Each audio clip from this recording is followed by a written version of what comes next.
ومن جاهد فإنما يجاهد لنفسه إن الله لغني عن العالمين. Kemudian yang ke-11 Ahlul Quran. Ya. Inna lillahi minan nasi ahli.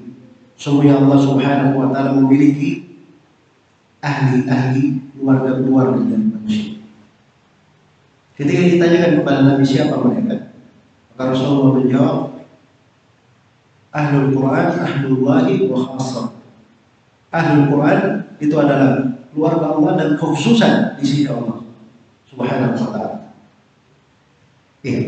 Ini bulan Ramadan. Identik dengan Al-Quran.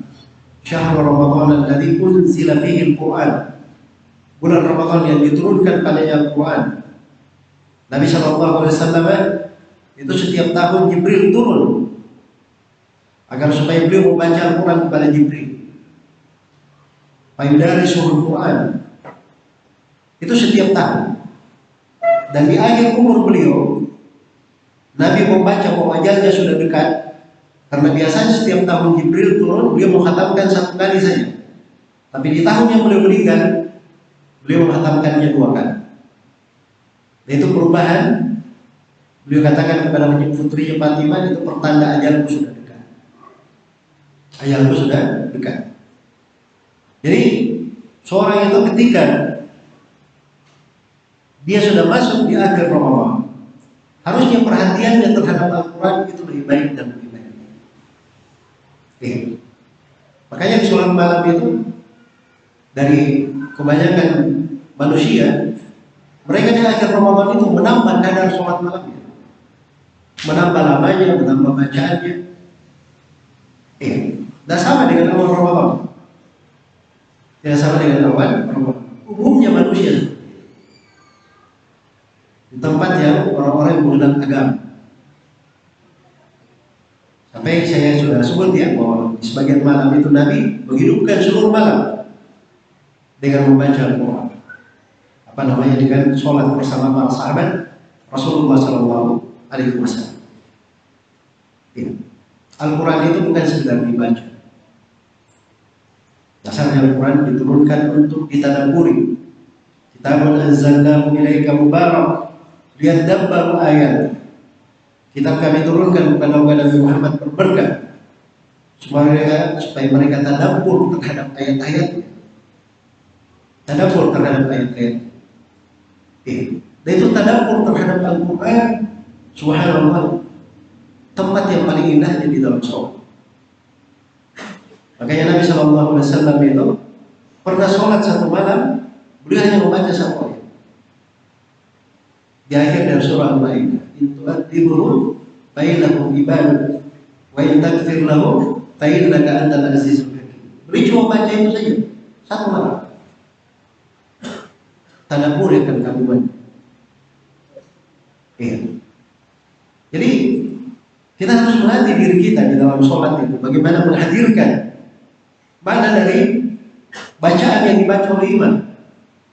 Karena banyak dari masyarakat kita, ini kan bahasa Arab, saya nggak paham bahasa Arab. Terus gimana? Didengarkan kosong begitu saja? Nggak bisa seperti itu.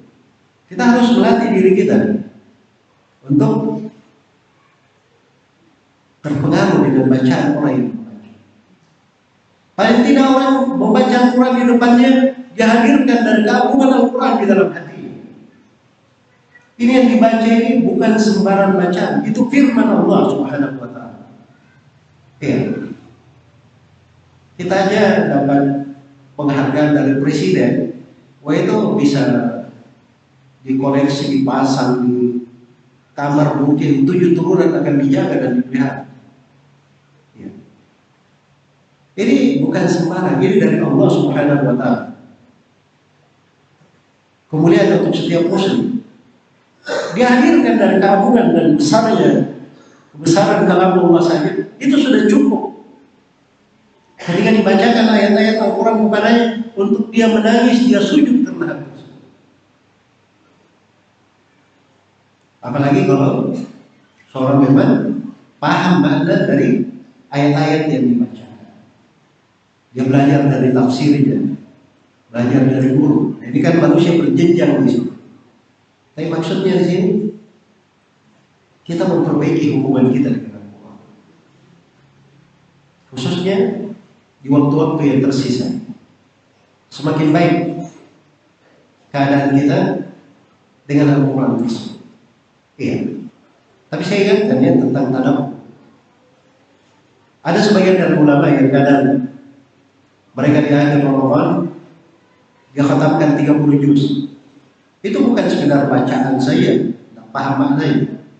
Itu orang-orang yang sudah terbiasa, histori hidupnya memang sudah hidup dengan Al-Quran. Jelas ya? Tapi kalau seorang itu yang dia inginkan maksudnya cuma dia baca yang penting khatam, walaupun dia tidak tahu maknanya, ini kadang kurang bagus ya untuk kesempurnaan di dalam mendidik diri. Kita juga harus menghadirkan dari mana-mana, memperhatikan apa yang kita baca, memperhatikan apa yang kita baca. Baik, kita yang ke-11.